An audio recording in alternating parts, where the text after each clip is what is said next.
Welcome back to the deep dive. We are jumping straight into really quite a dense and dynamic intellectual discussion happening right now in China. Yeah, it's fascinating stuff. It's not just about the usual economics or geopolitics. No, this is about confidence.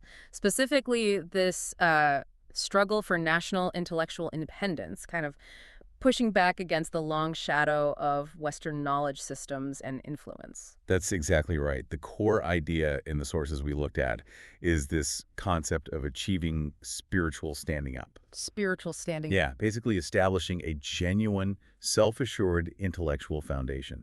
And a lot of this discussion is driven by a pretty deep, sometimes quite biting critique of how Western discourse, Western values, Western academic frameworks It's sort of seeped in. seeped in, exactly.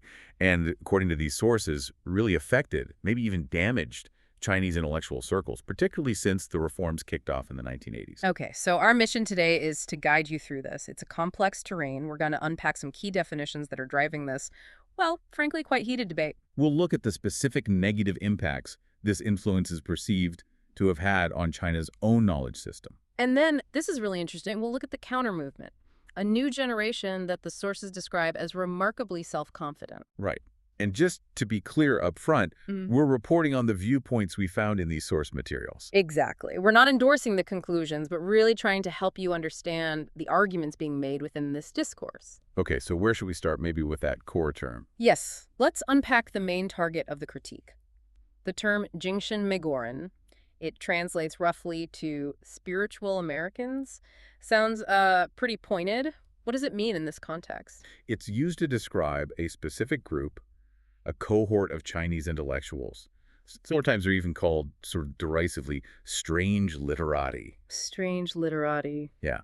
The idea is they came up after the economic reform started in the 80s, and the sources claim they were just so, I guess, shocked or overwhelmed by the West's development back then. Is it perceived development? Yeah. Right? Perceived development. Technologically, societally. And the result, according to these texts, was that they almost completely lost their own self-confidence. And this created a kind of vacuum, didn't it? Which, the sources argue, was then filled by Western influence. Precisely. And the argument is that this wasn't accidental. It was, part of a deliberate strategy to establish a kind of hegemony. How so? Well, the sources point to things like cultural exchanges, academic awards, media platforms, all seen as ways Western influence was pushed. The aim, they claim, was to dictate China's standards, aesthetics, culture, even how social sciences should be done. They actually use terms like cultural disciplining and ideological hegemony, don't they? They do. Strong terms. The alleged goal was to cultivate these spiritual Americans who would then basically uphold this foreign monopoly on what counts as valid knowledge or culture. It's a very strong claim. But the sources do point to what they see as historical evidence of these kinds of Western expectations, even in politics. Absolutely. Think about some of the predictions cited. There's the American scholar Fukuyama, back in 2011, reportedly predicting China would have its own Arab Spring. Right, I remember that. Or that anecdote about a BBC reporter, just a week before the 18th Party Congress in 2012, asking openly if the Communist Party would even survive until the 19th Congress. So these examples, for the sources, show a kind of ingrained Western expectation of, well, regime change. And this view was supposedly amplified by these domestic spiritual Americans. Yes, and the sources use another really harsh term for this group, Henguodang. It literally means something like the China Haters Party or group. Wow. The idea being that this group saw China as fundamentally dark, backward, flawed, while America represented the light, the future, the way things should be. But this is where the narrative flips, isn't it? The sources then contrast this historical viewpoint really sharply with what they describe as the current reality. Exactly. They argue China has entered a totally new era. Rapid development, comprehensive development, moving, as they put it, towards the center of the world stage. So the logic follows. If China is rising, then the West must be in decline. That's the core assertion. They see the U.S. and the West generally as declining, not just economically, but politically, socially. How do they evidence that? One source points, for instance, to the widespread critique within the U.S. itself, the idea that the American political system is now, quote, owned, governed, and enjoyed by the 1%. That's presented as key evidence of decay. Okay, but hang on. Is the source material acknowledging that, open criticism and pointing out flaws like the 1% issue is kind of fundamental to how the American system operates, whereas the Chinese system is very different in that regard? Or is it just presented purely as proof of decline? In this context, the sources definitely emphasize the latter. Their focus is on demonstrating that the U.S. model, the one supposedly worshipped by those spiritual Americans, is no longer seen as perfect or even particularly resilient. I see. The argument is basically, if the model itself looks flawed, why would you still cling to its intellectual frameworks? Precisely. Which brings us neatly to the next point. The specific negative impacts this reliance on Western models allegedly had on China's own knowledge system, particularly in humanities and social sciences. Right. This is crucial for understanding that push for spiritual standing up. So what's the first major damage identified? The first one is fragmentation, 苏标化. The argument goes like this. Traditionally, the Chinese knowledge system aimed for wholeness, coherence. It encouraged thinking holistically, macroscopically, dialectically about society. Okay, a big picture view. Right. And this, they claimed, was shattered by the adoption of Western Fenkasisi Lise, departmentalized learning, breaking everything down into narrow disciplines. But academic departments are standard everywhere, aren't they? What makes it uniquely bad in this view? The critique is that this wholesale adoption, without enough adaptation, produced scholars trained only in these narrow silos. And these scholars, the sources argue, tend to generate abstract theories that are disconnected from reality, impractical. And this leads to things like historical nihilism. That's one example they give, yes. Yeah. In this context, historical nihilism means sort of systematically undermining or negating core national historical narratives, which, they argue, leads to cynicism and a loss of direction. The basic problem is that real-world issues, social change, economic development, don't fit neatly into academic departments. So the knowledge system becomes ineffective outside the university walls. Okay, so fragmentation is one. What's the second impact? The second is loss of subjectivity. 过度西方化, basically over-Westernization. An intellectual identity crisis. You could put it that way.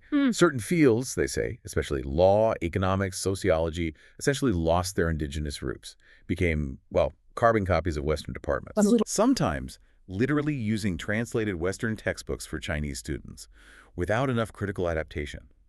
The source laments this created scholars who, quote, neither truly understand China nor truly understand foreign countries. Because they lost their grounding trying to mimic something else. Exactly. They knew the Western theories academically, but lacked deep insight into their own context, or the foreign one. And the third issue, this one sounds familiar globally. It does. Utilitarianism and commercialization. Gongliwa. The metrics game. Right. The sources link this directly to market economy pressures and certain Western academic models creeping in. Universities became overly focused on quantifiable output. Like how many papers you publish in specific international journals. Precisely. Prioritizing those metrics over generating genuine knowledge, useful ideas, or even core duties like teaching students well or doing research that actually addresses China's real-world problems. This focus on metrics, they argue, corrupted the whole purpose of scholarship. That's a pretty damning internal critique. So, okay, we have this picture. An older generation of spiritual Americans lacking confidence, and an academic system seen as fragmented, derivative, and overly commercialized. But then the sources shift gears dramatically, right? They really do. They start describing groups who do have profound self-confidence. And crucially, this confidence isn't academic or abstract. It's rooted in tangible achievements, things you can see and measure. A totally different psychological foundation. Completely. It's confidence based on performance. Okay, break it down for us. Which groups and why are they confident? Well, they point to the workers. Confident, the sources say, because China now produces the most comprehensive range of industrial goods globally. They can make almost anything. That breeds a sense of self-sufficiency, of resilience. That makes sense. Who else? The farmers. Confident because they managed to feed something like 20% of the world's population using only about 7% of the world's arable land. That's presented as a massive feat of organization, technology, and sheer hard work. A concrete achievement. And the engineers, we hear so much about huge infrastructure projects. Exactly. The engineers are confident because they're constantly completing these massive, world-leading projects. High-speed rail, giant bridges, dams, you name it. Each project completed is proof of capability on a global scale. So it builds momentum. It does. And yes, they also mention the military. Confident because of, well, past victories against major powers cited in the sources, and also current advanced technology. One source specifically mentions things like the Dongfeng Express missile system as a symbol of parity and deterrence. It's really striking, isn't it, that the sources hold up bridge builders and farmers as the standard bearers of this new confidence, while the humanities scholars are portrayed as still wrestling with those bandits in the heart. That's the absolute core tension here. The physical reality, the building, the feeding, the defending that's changed dramatically. But the psychological and intellectual superstructure, particularly in some academic circles, hasn't kept pace. Which is why the youth are presented as so important in this narrative. Totally pivotal. Hmm? Because they largely didn't experience that period of sort of national low confidence in the 80s or 90s. They've grown up with a rising China. And they're described as, what, sunny, confident, driving a new cultural wave. Yeah, and crucially, doing it their own way. The sources make this interesting point. While older mainstream cultural figures were debating why Chinese movies weren't succeeding internationally. The kids just got on with it. Basically, yeah, using the internet. They drove global interest in things like Chinese web novels, short videos, animation, sci-fi. Six and Lou's three-body problem is a huge example. Sports, even pop music. They built their own cultural export channels, bypassing the old gatekeepers. And this is being framed as almost a Chinese renaissance. That's the term used. A cultural movement with strong Chinese roots, but real international appeal. And the tone is completely different from the spiritual Americans. The sources describe this youth culture as sometimes ruthlessly mocking Western values, perceived Western arrogance, prejudice, hypocrisy. It's projecting a very self-assured Chinese identity and aesthetic onto the world stage. They're not asking politely for a seat at the table. They're building their own table. Which brings us back to the challenge for the intellectuals, particularly humanities and social sciences. How do they catch up? How do they achieve this spiritual standing up? It's framed as a primarily internal battle. The sources use this incredibly potent quote. It is easy to eliminate the bandits in the mountains, but difficult to eliminate the bandits in the heart. Wow. The main enemy is internal doubt or ingrained ways of thinking. And the sources suggest this isn't a new problem, right? They draw historical parallels. They do. They reach back centuries, citing Zhu Ziliang's critique of scholars who write beautifully but offer, quote, not one single practical policy. Ivory tower scholarship. Exactly. And they also bring up Lu Sun, the great 20th century writer who criticized westernized intellectuals of his day for, again, quote, not understanding the conditions of China and not being aware of the realities of Europe and America. So the problem then, and now according to these sources, is this double failure.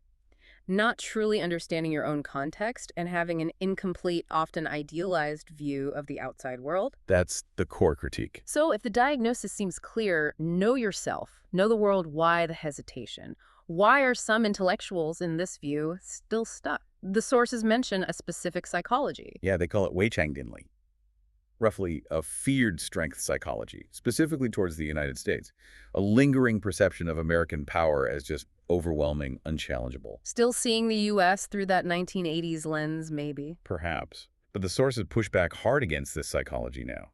They argue that many current U.S. actions, things like sanctions, trying to rally allies against China, shouldn't be seen as signs of strength at all. How do they frame it then? As signs of weakness, actually. Of instability, maybe even desperation. They make the point, for example, that alliances often get weaker the more members they have, because internal disagreements grow.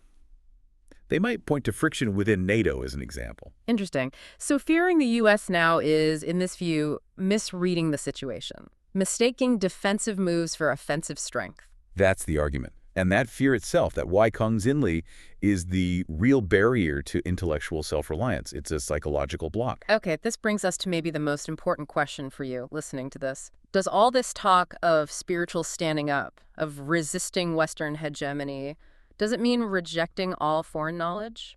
Does it mean closing the door, becoming isolationist? No, absolutely not. The sources are very clear on this point. True self-confidence, they argue, enables pingxi. Pingxi! Yeah, it means equal viewing, looking at others eye to eye, not looking up in awe, not looking down in arrogance, just equal footing. And China has always absorbed outside ideas. Always. The sources acknowledge this readily, including huge frameworks like Marxism itself. The key difference, according to one source, is the goal of cultural exchange. It should be, quote, to assimilate others, not to be assimilated. Okay, so intellectual self-confidence isn't about building walls. It's about building a strong enough foundation so you can engage with the world selectively, rationally, without getting swept away. Exactly. Without that internal core, you risk just blindly importing things that don't fit, or worse, are actively harmful to your own context. You end up back with that fragmentation, that utilitarianism. So achieving spiritual standing up means you can engage more effectively. Right. Because you truly understand China and you truly understand the outside world. That gives you the grounding, the confidence to debate anyone, anywhere without fear of competition or assimilation. What a fascinating deep dive into these tensions shaping China's intellectual landscape today. So, to quickly review the key takeaway for you, achieving this intellectual self-reliance, as framed in these sources, means overcoming those internal psychological barriers, the bandits in the heart. And it means moving beyond the fragmented, metric-obsessed thinking that, according to this critique, has held back parts of the academic world. The standard for real confidence here is incredibly high, isn't it? It is. It requires a knowledge system that's holistic, relevant to domestic needs, and fully capable of understanding and debating global issues on an equal footing. Fantastic. Okay, let's wrap up with a final provocative thought for you to chew on. The sources strongly suggest this emerging generation, the ones driving web culture, the sci-fi writers, the engineers building those bridges, they're already setting a new global cultural tone, often mocking what they see as outdated Western norms. Yeah, they seem to be moving on. So here's the question for you. What established standards, what assumed best practices, maybe in your own field of study, your industry, your work that you currently take for granted, might this new, self-confident, perhaps utilitarian, skeptical generation view 20 years from now as just obsolete Western hegemony? Or maybe even just irrelevant, petty scholarship? Something to think about.